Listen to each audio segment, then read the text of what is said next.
Yutes.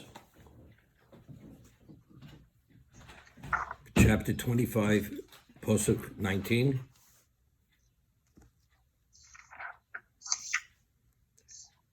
We'd spoken about, the Torah tells us that for 6 years you shall plant. In the 7th year, the land should remain fallow. You're not permitted to engage in any agricultural activity. So we'd mentioned name of the Siforno that normally a farmer, to maintain the nutrients in the soil, what the farmer rotates his crops. But there says no, you plant 6 consecutive years, and the land will give forth its bounty. In the 2nd year, the land shall remain fallow, which is something out of the ordinary. And not only that, we'll see in a moment, when it comes to the 6th year, you have a 3-year crop. Despite the fact that the land has been planted year in and year out, the land still has the ability to produce 3 yields in the 6th year, which is out of the ordinary. So basically, it's miraculous, but we'll see even more than that. Yutes, v'nosno oretz piryo. The land will give forth its fruit. V'achaltem losova. And you will eat to a sated point. V'yishabtem lovetach aleh.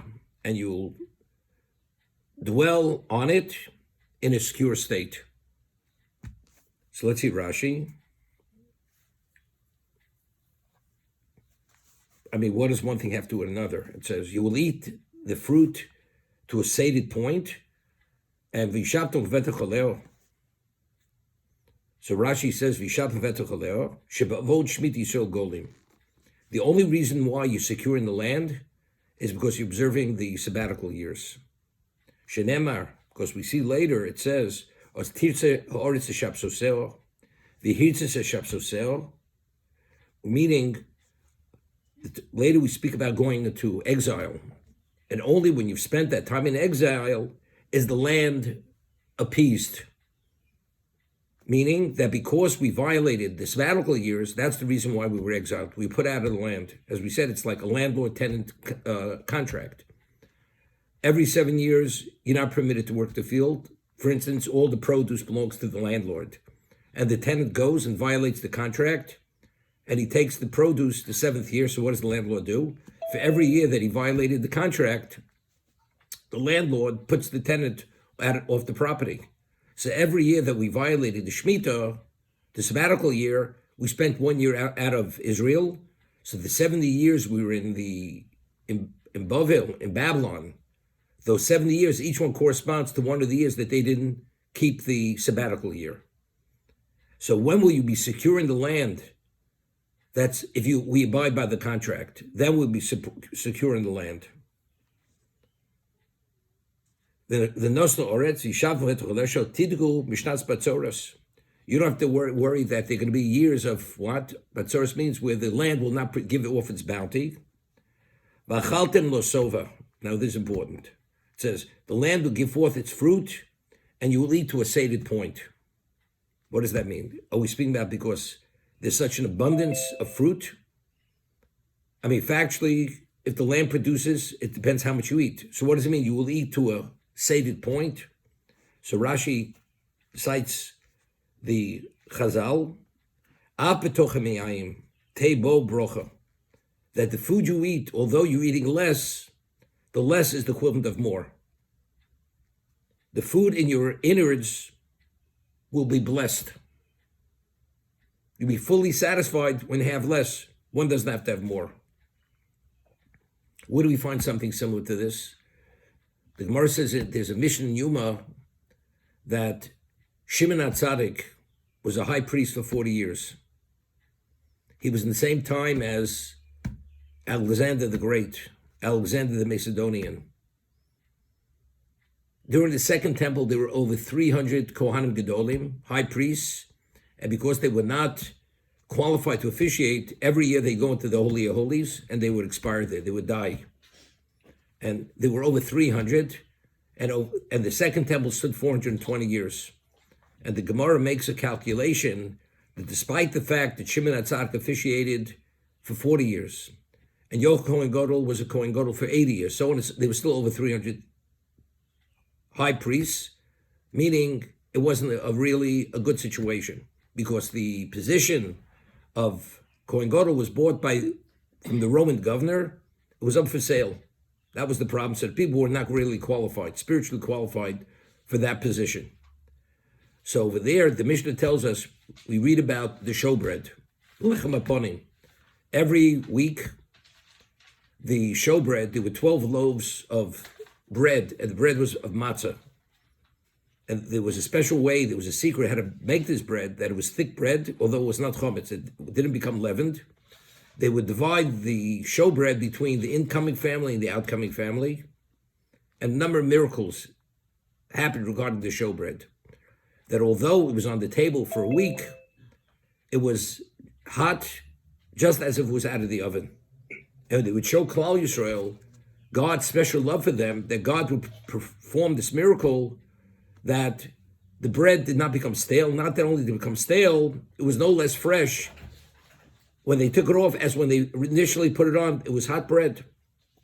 So the Gemara says that as long as Shimon HaTzadik was alive, nimtza brocha be'isa. There was a blessing, nimtza brocha be'lechem. There was brocha in the lechem. What was the brocha in the lechem? You realize there could have been over 1,000 kohanim dividing the showbread, the incoming family and the outgoing family, because they would rotate. It was a 24-week rotation. So when the family would finish and the rotation would switch on Shabbos afternoon, and that's when they would actually divide up the showbread between the incoming family and the outgoing family. So how do you divide 12 loaves of bread between, let's say, minimally 1,000 kohanim? It's impossible. So the Gemara says that there was a brocha nimtzas belechem aponim. There was a special blessing. What was the blessing? That the kohanim would, if they would eat a crumb of the bread no larger than a small bean, they'd be sated. That's nimtza brocha belechem aponim. There was a brocha found there. Ochel kimo mizbarach b'meov. They would eat a minuscule amount of that bread, and it was blessed in their innards. They were fully sated. What happened after Shimon HaTzadik passed away? So the Mishnah says, nichnas of me'era belechem aponim. A curse went in there, and therefore you can't divide 12 loaves of bread between over 1,000 kohanim. So it says that the gluttons, they would fight over the bread, and those who were modest, they would withdraw. They wouldn't get involved. So only the gluttons fought over the bread. Of course, it's a mitzvah, you fight over the bread. But the modest ones, they withdrew. They did not fight over the bread. So the same miracle that we're speaking about over here, v'nosnor its piria, v'achaltem l'sova, this was only when the Jews behaved properly. When the Jews, as we'll see in a moment, had the faith and they were committed to God fully, the less was the equivalent of the more.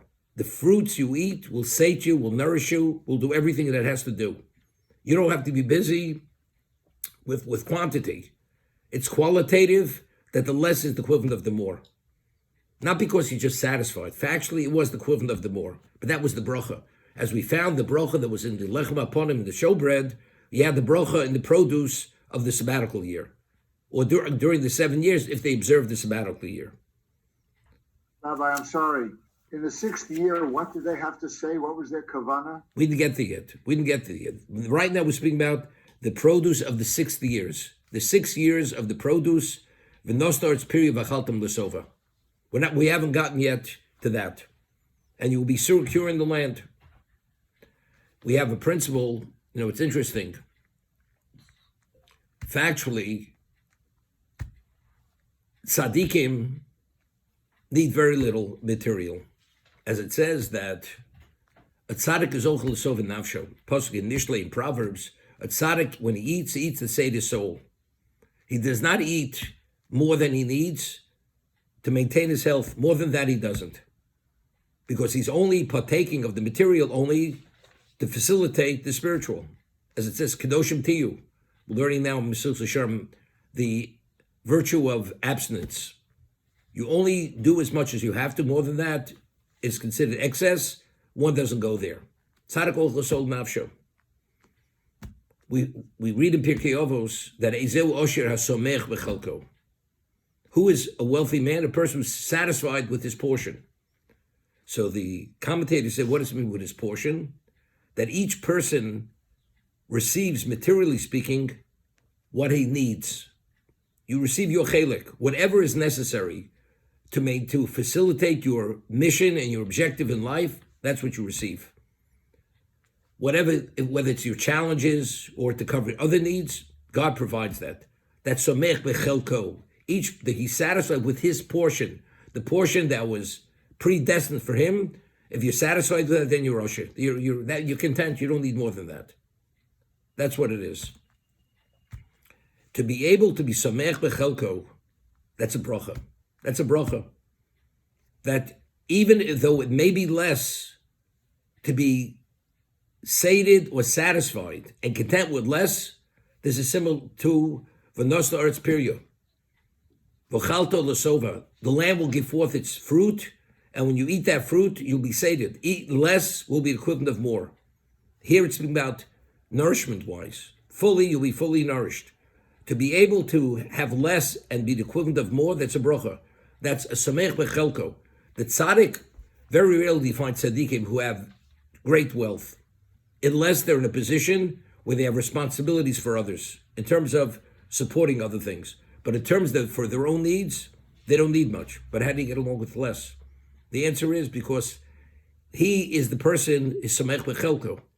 Because Hashem allows him, because that's not his focus, to increase the material. It's only to perpetuate the spiritual and to skew the spiritual. So unless it's his responsibility to support what causes which are the equivalent of the spiritual, then he needs the material. But if it's only for himself, he doesn't need more than that. Same idea. Okay? Now this is what Alan was addressing. What happens if it comes 6 years? By what pasuk? Pasuk Chav.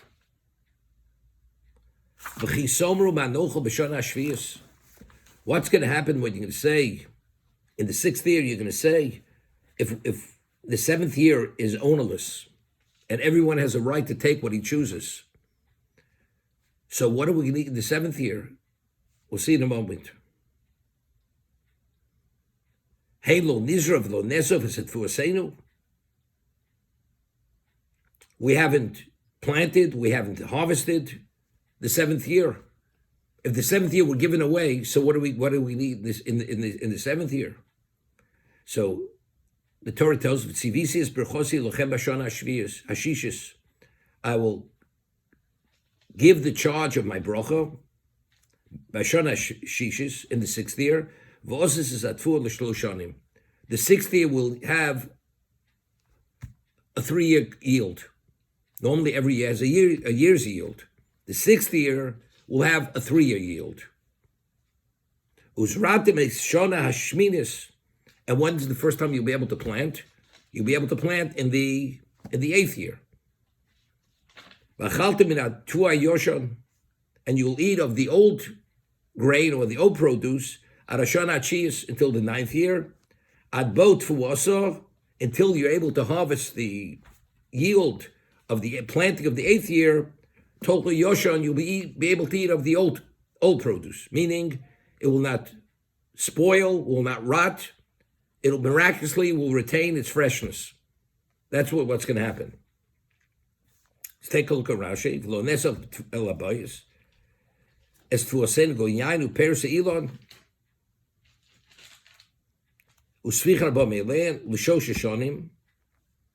He says, I will give my bracha that the yield will be a 3-year yield. Rashi, L'tzas hashishis mi Nisan ad Rosh Hashanah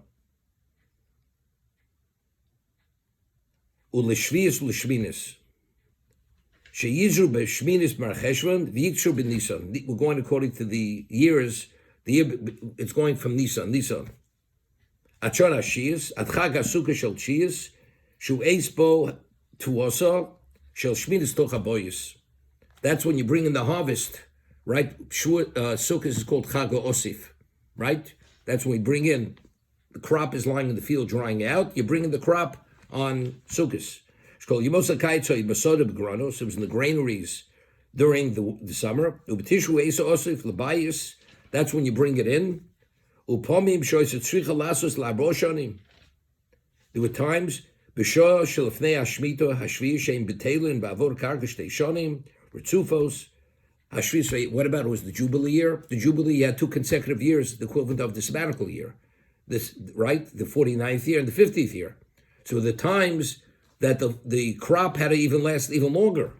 When it says over here there'll be a 3-year yield, that will be an ordinary sabbatical year. But when it comes to the Jubilee year, it'll produce a 4-year crop because you can have 2 years with the land that has to remain fallow. So it's going to be a greater miracle. Okay?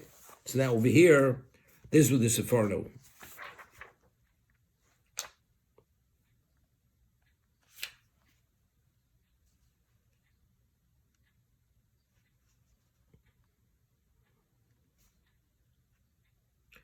So he says something interesting. We find that in the desert, the mun, it says they would gather so much mun for the family. It says as much as you gathered, there was always exactly enough. And as little as he gathered, you always had enough. It was a miracle. And whatever you gathered, it was sufficient for whoever gathered. This is similar. That if you observe the Shemitah, the less is the equivalent of the more. So take a look in the Sepharno over here. Let's look in the Sforno. Yutes 19. V'chaltum l'sovesh yaperus rovei hamozon.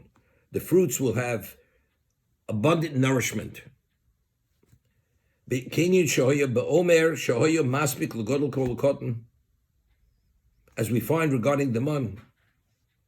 K'omer mzal ochel kim v'sborach b'meov. V'yaspiku pers hashishis gam l'shviyas. Meaning volume-wise, quantity-wise, it's the same quantity. Except the less will be the equivalent of the more. V'shavnu v'etocholeo. Sisu cherpas rov begoyim. Shel titztarchu lechs v'artzos liknos atfua.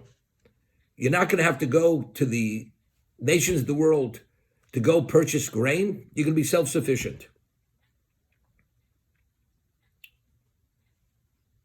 Let's stop for a moment.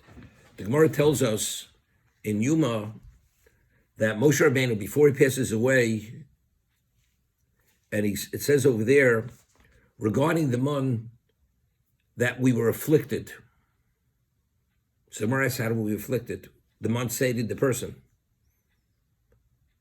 So the Gemara says that when a person eats, the visual aspect of food is something which is essential to be sated.